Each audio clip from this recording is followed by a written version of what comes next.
Okay, let's analyze some more foolishness here on another site I've been given. This guy says 144,000 supermen and one-third X-men and women of Jacob shall conquer. And it's kind of odd. He wants to put superheroes on crap, probably from the Wakanda movie or something like that. I don't know. But yeah, he tries to equate that somehow to it. And of course, Jacob being a Caucasian brother of Esau. And strange story there. People just really don't quite get. Esau's redheaded. Jacob is not. He's normal, just like the regular Caucasians. Probably had brown hair or so, or more brown features to him, of course, but being a Caucasian. And Esau was a redhead, and he was supposed to have gotten all the inheritance. But then there was a trick done, used by his mom and everything. So in the Bible, it clearly shows you that the redheaded people, Caucasians, were supposed to have gotten all of this stuff, but it didn't happen off a trick. But blacks always want to equate themselves into the Bible somehow. Let's see what shows here this guy. School system, Negroes were brought to America in 1619, forced to work as slaves on plantations, until one day this great white man named Abraham Lincoln came along and felt bad for the slaves. And no, that's not necessarily true. He, if you look into it, even during his speeches, he said that he had no plans on freeing the slaves, and in fact, if he could unify the whole country without freeing the slaves, he would do so. If he had to free just half of them, he'd do so, and he did so to help ruin the South to where they had to do something because, that was the food production part of the United States at that time, and they needed that, and it was going to be used against them, and it was going to be this duality thing, and so they tried to put it together. And really, the Civil War had nothing to do with Negroes, but everybody seems to want to think so. And whenever you start studying it in school, all you get is a bunch of black people staring at you like something's wrong. But anyhow, that's not really valid. signed the Emancipation Proclamation in 1863, which freed the slaves. But there were still some bad whiteys in the southern states that passed Jim Crow laws for segregation. Yeah, this was something that was legal totally back then, to where these primitive people, who really weren't the type of people that are like the society that they were going into, were causing a huge amount of problems. I mean, there was lynchings and things. Of course, there was lynchings of whites and so on too. In fact, the origin of the KKK was actually to go against a Jewish man who had raped a girl and then tried to pay his way out of it, and they weren't going to let him do it. And before the court showed up, they did their thing on a horse with a hood, the whole 9 yards. It had nothing to do with black people. It was against Jews in the first place, but later it became infiltrated by Jews who turned it into what you know of. And then once that was found out, a few of them even killed themselves and so on. If you just look into these type things, you'd see, and then maybe it'd be a different viewpoint, but blacks want to have this hatred viewpoint, so it always stems this way, doesn't it? Afterward, Oops. there came more whites that felt bad and then gave blacks civil rights in the 1960s. It's kind of odd. Whites feel bad. Whites feel bad. Well, actually, the Jewish slave masters brought blacks over. It was really a mistake. I think everybody realizes that now. And so it's not that whites felt bad. Whites said, hey, maybe we can help these people out. And of course, Liberia was set up for black people to go back, but they didn't want to go back to their homelands for some reason. And which nowadays it seems like they're all touting it like it's some fantastic place that they should go back to, but they won't. They'd rather stay and mooch off, Caucasian Americans and stuff, and then hate them at the same time. It's kind of funny, especially whenever you see MLK walking here, but you don't realize that the Jewish controller that's standing right next to him that's telling him what to say, and this man here too also, that's not necessarily telling him what to say, but leading him to a communist view type thing. People have looked back on MLK, and it's really not that fantastic. He said some fantastic things, but was he a fantastic man, and which way was he driven, and things like that. So it really shows quite a difference. Let's continue. Then allowed a black man to have the presidential office named Barack Obama. Yep, sure. We even elected a black man. Of course, he's a half black man, and he was raised by a white woman. It's a totally different type situation, I guess. But you can embrace that if you'd like. We did that knowingly, and it still doesn't help out the situation. It's terrible. Look at these guys. Now blacks are finally equal to whites. We can all get along. The end. Well, no, not necessarily. I mean, no one ever said equal. I mean, one of these people can fly and went into space and stuff, and the others really didn't. And it's not because of the whites' fault. Blacks were just primitives, but they can't deal with that. They've got to blame the fact of their primitiveness on someone else. Then, of course, why not take on the whites? I mean, they were the ones that had America and then freed them. Well, it's not like that Islamic slave trade wasn't going on in North Africa from the Islamic people 900 years before the Americas were even found, but no one wants to talk about that. Or the fact that they're still enslaving blacks today, castrating them, using them as eunuchs and stuff, and there's more blacks captured and enslaved by blacks today in Africa than were ever in North America, but no one wants to talk about that either. It's all whitey problem, give me money, help me. Now, moving right along to our English lecture for the day. Oh boy. I don't think so. Oh no, the glasses came off. This means something. Those Caucasian invention glasses came off? Bad. Ooh. Black history. What do you know about black history? Let me ask you a question. Prior to the transatlantic slave trade in the 1600s, what was your nationality? What did you call yourself? Some may say African. Well, Africa is a continent, and in that continent that was named after a Caucasian, that means Caucasian homeworld, where at the time, if Herodotus' maps, if you'll look, and the times that this guy starts to talk about, they show this is just rounded off here, and they didn't even really know sub-Saharan Africa existed. Of course, it's just not known, Just like the Amerindians, and they seem to handle it pretty damn good, the fact that they weren't, but black people can't handle that they weren't involved. It's amazing. But all this whole area of North Africa here, and Egypt, of course, was always Caucasians, even into the Horn area here of Ethiopia, and later became an admix people. Ethiopians are about 40 to 50% admix in certain areas from this type of thing. And the original people that lived here, and the Sabaeans and stuff that lived here, and Cushites from the Bible, and so on. And this whole area across here, Morocco and Tunisia, all the way here, into the edge across here, all Caucasians. Negroes start here under the Sahara, around, curled over in here, and of course there was the great Bantu expansion. It believed it was much smaller and compacted near where my point is now, and then they spread out from there, and that was the later Bantu expansion. But let's continue with him. Continent, there's over 47 different countries in there. 47 countries. Which one do you come from? Most blacks don't know. What? But it's really from the Ivory Coast, probably. What language? Language did you speak prior to the 1600s? Was it English? No. There's over 1,500 dialects being spoken in the land of Africa. Pick one. Well, you don't have to pick one. You can actually get a DNA test, and it'll tell you where you come from. And it'll show you that you're not a Hebrew or anything like that, that you're actually slightly admixed. Most African Americans are 12 to 20% admixed with Caucasoids from the Jewish slave masters and stuff, trying to get them to be a more usable people.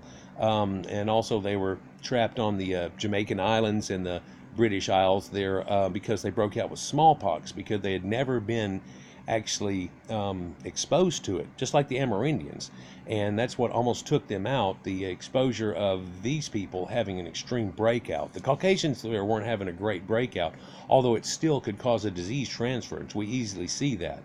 But the one that was real bad was the Negroes and stuff, and so they put them on the islands, and they weren't allowed to sell them until they actually had gotten smallpox sores on their body to show that they had been through it. But blacks don't want to mention that either. But all the old slave sale traders and stuff will tell you that they had already had the smallpox, and it says it at the bottom after they realized the problem. It was a little too late, though. But that's another thing that's just looked over. What clothing did you wear? I don't think it was Caucasian clothing. It was loincloths at best, really. And, of course, being close to the equator, people, they live in a bikini type thing, and that's just totally okay. You look at ancient Greeks and stuff, and then the women had their titties hanging out and stuff. We weren't that modest back then and stuff. It was, hey, she's a woman, But then, of course, people looking at other people's titties and woo and all that stuff. So eventually they became real modest, and then that even went through up to, I guess, what you'd call the Elizabethan age, where they became so proper. Yeah. But Now we've kind of laxed that. We've gone through almost kind of a hippie age here and a new age of evolution where we don't have that over the topness so much anymore. We're trying to help these people out, but man, the over the top racism and lies is really canceling out anything that could have been done. Was it high heels and stilettos? I doubt it.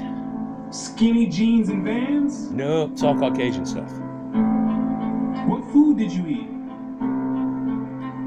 Sadly, it wasn't hamburgers and hot dogs, and none of that. In fact, the cattle that are in Africa were all brought from Sumeria and up in Anatolia area and around through the Fertile Crescent. And those people that started farming and agriculture and cattle and domesticating animals, there's no horses or donkeys or anything really there. No beast of burden and stuff. They never had those. They're really kind of a pre-Stone Age level people, but ancient documents tell you that many of these, I wouldn't say most, because you can't graphically pull it down, but I'd say many of these that were witness to were cannibals and stuff too, capturing each other's tribes and so on. Really quite barbaric, but nobody wants to mention that and what they did, so they're going to try to make up something funny. Hamburgers and hot dogs? No. French fries and SpaghettiOs? No. It's all Caucasian stuff. What religion did you partake in? Who was your God? Voodoo, and people look at that and the dichotomy of it, and it seems like you're appeasing demons and devils in that, and it's really not looked at as good. It's not even like considered pagan. It's really more of like a demon worship type thing, and it's all false and spitting alcohol and fake little magic BS. People realize this totally. I guess it's the reason it really doesn't go on much at all today. Was it Christianity and Cesar Borgia? Most of you have no idea about the answer to these questions. No, and they like to throw Jesus Christ and Caesar Borgia, which he pronounces wrong, but anyhow, so that's supposed to be him, and that's what they repainted. Oh, it looks a lot like him, so that's him. Well, Jesus was a Nazarite. They're known for being pale, and they also would grow out their hair real long, like Jesus is shown to be, kind of hippie-ish, but it was a sign of being chastised, that you would not have sex. It was a edict that you had then. See, these people really had morals and stuff. Isn't it amazing? And that they would do this through the church and grow out their hair extremely long. And then Jesus is shown, of course, with real long hair, showing you that he was quite devout. Some people can grow out their hair. Some get it to shoulder length. Look at Jesus. He's, boy. And you find this same story in like Samson and cutting his hair off and things like that and stuff. And of course, that's led to be like he got with Delilah, the losing of his hair. Why would he lose his hair to that? That had to do with this edict that once they had sex, the hair had to come off, blah, blah, blah. They've made it into a different story and it has a zodiacal pull to it too, but none of this involves Negroes. You have no recollection of any history prior to the transatlantic slave trade. And they don't like the one that people know of. Is that a coincidence or by random chance? No. I don't think so. No, you didn't Have you ever asked yourself, why is it that in the public school system that every time the subject of black history is taught, it always begins in the 1600s and with slavery? Well, that's just about the known history and starting of blacks. They had no written language whatsoever. Every single one of them was pretty much illiterate.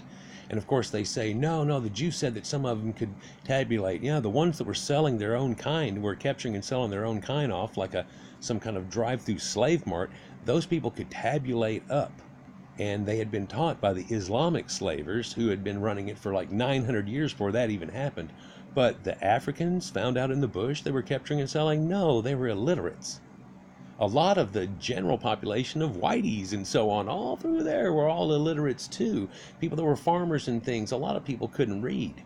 I mean, even into the 17 and 1800s, there were a lot of people that couldn't read. They couldn't write their own name. They had to put an X, things like that. People don't realize these things and stuff, but yeah, written language is not from there at all, but it's been given to you now. He's using one now. Why is that? Doesn't that raise some antennas and spark inquiry? Why is it that the public school system is so committed to revolving black history solely on the past 400 years? Well, it's because if they talk about blacks before that, it really gets a butthurt thing, and you're doing this in front of impressionable kids, usually about seventh or eighth grade. Now, whenever we show the slave trade, the black guys turn around and stare at the white people like they're all mad all damn day about it, and from then on, boy, they really gets exposed. But if they were to say, and before that, blacks were primitive, illiterates, pretty much pre-Stone Age level, and didn't do nothing, that would really make them bad. So they're trying to not say that. They're trying to just not say. And by not saying, then blacks go, oh, well, before that, we were flying airplanes and super people. And it's like, no, no, you weren't. Oh, 400 years. No, the Islamic slave trade went on for 900 years before this. We're looking at 1300. Don't try to say, oh, the slavery thing was only 400 years and now it's some anniversary from the people. Well, that's the first anniversary of a black showing up in North America. They were already showing up in South America. That's where the one in North America was supposed to be going to. The ship screwed up. Other people ran into that ship and took them to America. Look into it sometime. Plus, it was always 7-year chattel slavery, and everybody was let loose. Blacks were let loose too, and given land and things, and able to have more land, get cattle, grow farms, do all kinds of things, and in fact own other slaves or have them under slavery, which is all chattel slavery, until Anthony Johnson, a previously black slave, became a land and slave owner himself, and then John Casor, a guy that he was supposed to let go after 7 years, went to court and tried to get him there for lifetime and made a statute that actually won in court, and it became lifetime slavery for blacks. So a black person was the first one to ever own another black person in America, but no one wants to say that either, or that they were given huge opportunities, or that the second largest landowner in America in the North Carolinas at the time was a black man, and he had the largest slave population. But there's lots of stories about how mean and cruel he was to his slaves, and they had to set statutes just because of that man. They also made laws that black people couldn't own white people because of what was done to them. Because slavery wasn't supposed to be like that. It was really supposed to be like indentured servitude. It's the original biblical concept, but no, and then now it's all taken out of context. But Whitey stopped that. In fact, they fought and died in the Civil War to help make it stop. And it did. And now we've made schools and try to get y'all smart and get you up and do all kinds of things. And millions of dollars are spent every year trying to help prop you up that are not given to whites in any way, shape, or form because they don't need it in that capacity. But it's not fair, is it? Well, it's not fair that you're not pulling your own weight either in a civilization that requires people to do so. But there's room for you as long as you'll quit this lying and racist bullshit that's lies. I mean, all this does is wire you up to BS. Why is that? Is it because there's a deficiency in historical data? No, it's jealousy and enviousness of the people that can fly and do everything now and made computers and TVs and everything else, and their people really haven't done anything, so they're trying to backlash. So they can't do anything on a modern thing because you can definitely tell everybody knows, so they try to pull off something of ancient times, steal some other history and say it was theirs, and then somehow they went stupid after that. It's kind of pathetic to see it happen. It really is. And then somebody who's so admixed, like this guy here with his aquiline nose and stuff, and yeah, glasses that look just like mine. Yeah. Or maybe because there's no history at all prior to the 1600s. There's really no written history. There's some oral histories, but not anything people really want to tout about. It really doesn't add up to much technology, no philosophy, anything of value, I guess you'd say, you know. Although to blacks it might be valuable if they want to really know their true heritage, but they don't want to know the truth. They want to know some fanciful tale. That's what they want. Maybe black people just poofed out of thin air sporadically. See, anything but to realize that they were just primitives. Landed on slave ships, and they said, hey, we got a new species here, and start importing and exporting them all over the world. Yeah, blacks aren't the same lineage, and no, they don't come all from the same place. And when in the Bible it says they all come from the same place and stuff, he wasn't talking to Negroes at the time. Negroes weren't even really there. They weren't even really allowed into Egypt. Here, I'll show you something about that here. Let's just look real quick. I thought I had it pulled up here. Yeah, Xmen Stele of Senuseret III.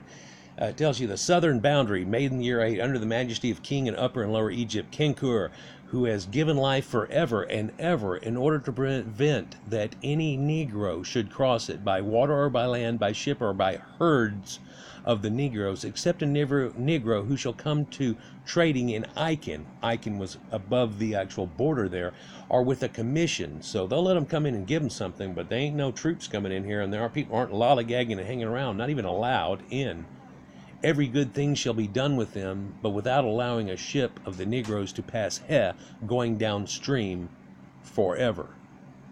Again, a whole one down here reading out the same thing and telling you about how they're craven-hearted, not to trust them, and that his children from then on will do as he has done and keep this boundary sacred. And Negroes aren't allowed into Egypt, but no, they don't want to hear it. They don't want to hear that. They don't want to hear any truth. They want to hear some fanciful tale, and so they listen to these type people rather than any truths. Maybe that's what happens. Yep. The question arises, what is the drawback on this history? It's because if we mention it and tell you the reality of it, you always deny it. You can't believe that you're so smart now that you were that primitive that long ago. It's simple to see when you see the Amerindians and the Eskimos, and we run into those people. But then blacks, they can accept that they were that way and that they're not really involved in Egypt or the Bible or anywhere. They were their own special little culture. India doesn't think they built the pyramids. China doesn't think they built the pyramids, but they're happy in their cultures. Like people really aren't. Why does it keep being withheld?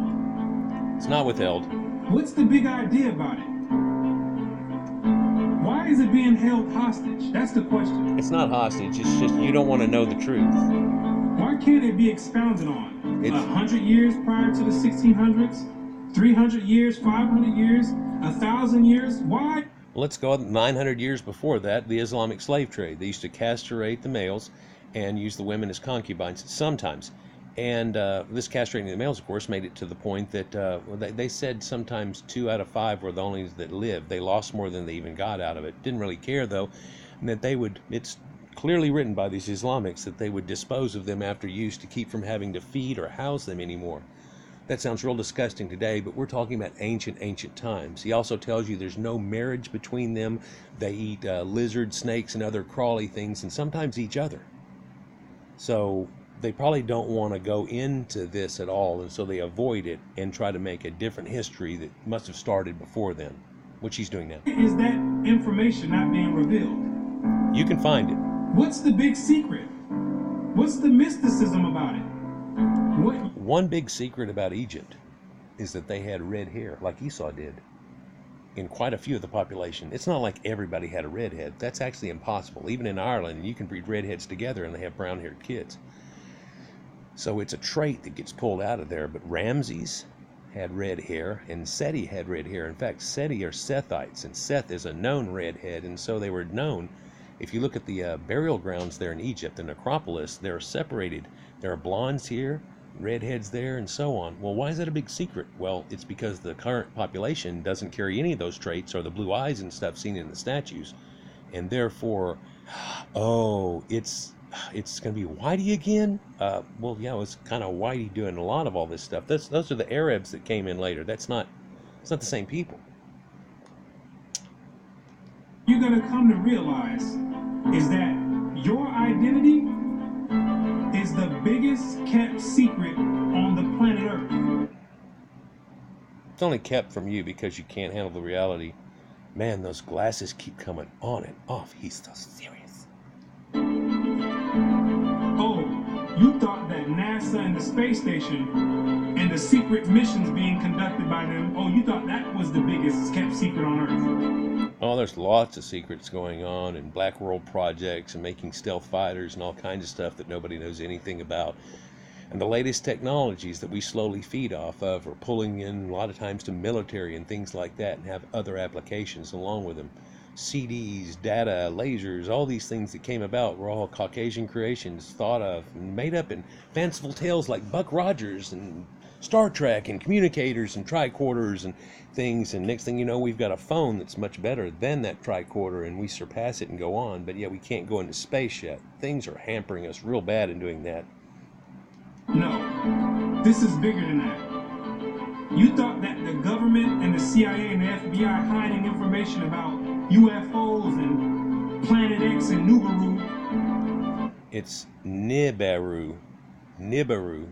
It's a Sumerian thing. It's where the Bible comes from, is Sumerian. Abraham was from Ur. It all comes from there.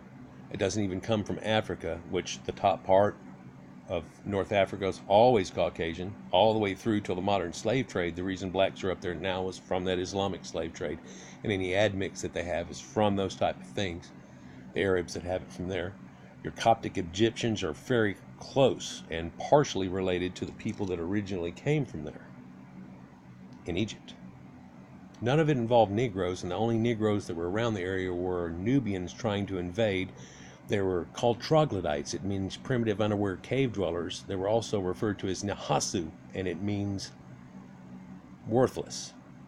And it's not me. It's not me. It's them that are saying this. It's written in stone for all time. Those ancient Egyptians, not me, are saying this about the ancient Nubians, not West Africans, which aren't related to Nubians at all, just saying it about the Nubians that were trying to invade. They kind of mooched at the border and they wouldn't go away. They wouldn't go build their own place. People say, well, they built Meroe. No, Ramses built Meroe. And then later the Cushites came up and they finished it off. And in fact, Meroe is named after Persian king Cambyses, his sister. If you go into the tombs there, they have all these pale gods on the wall and Isis and stuff. And what? Well, they were subjugated. Nubia was subjugated, of course. They were pretty much, I guess you'd say, westernized nowadays, or domesticated by the Egyptians, but not allowed in. But much later, they tried to let them in, and on the late 25th dynasty, the Nubians, along with the Cushites, took over Egypt for a mere 70 years. Egypt never really recovered, and after that, they were kind of a vassal for other people, Persians, Akkadians, then Persians, then the Greeks came through, and then the Romans, of course. So, at that time, and of course, during that time, Israel also wasn't some sacred place that was only those people. The people that owned the whole area around it kept owning the whole area.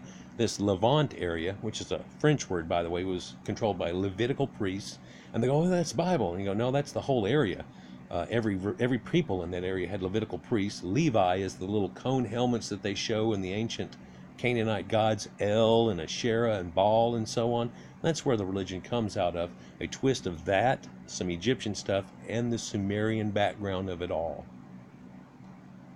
And aliens, you thought that was the biggest information and biggest kept secret. No, this is bigger than that.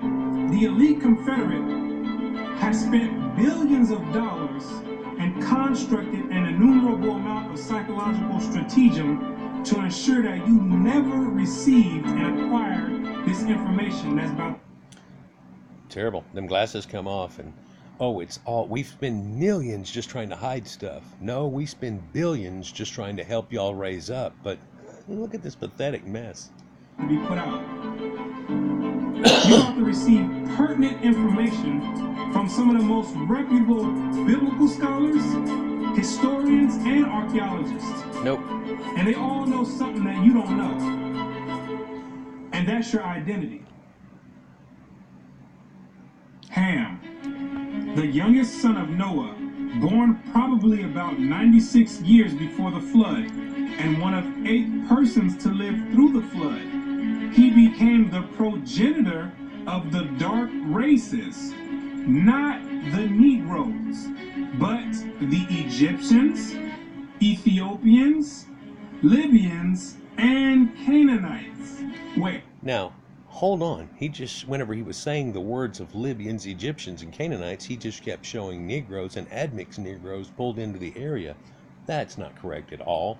Let's just look at the definition of what a Hamite is. Let's see if we can find that. Hamite. Where? Don't I have it? Thought I had it pulled up. Well, I shall pull it up then. Let's see. Oh. Well, there's Meroe. Here's Meroe. It's Madawi or Badawi. So, Bedouins? Yeah, they're the Bedouins. They're the ones that made all this and everything else, yeah. And really it was just to mock the other pyramids. And it started so late, like 700 AD, so it really has not much to do with it. And of course, here it tells you it's by the Persian king Cambyses in honor of his sister, who was called by that name, Meroe. Said originally born ancient appellation of Saba. This is your Sabaeans. Your Sabaeans are also like the Queen of Sheba. And that's your Caucasians also. Yep. Definitely. But let's so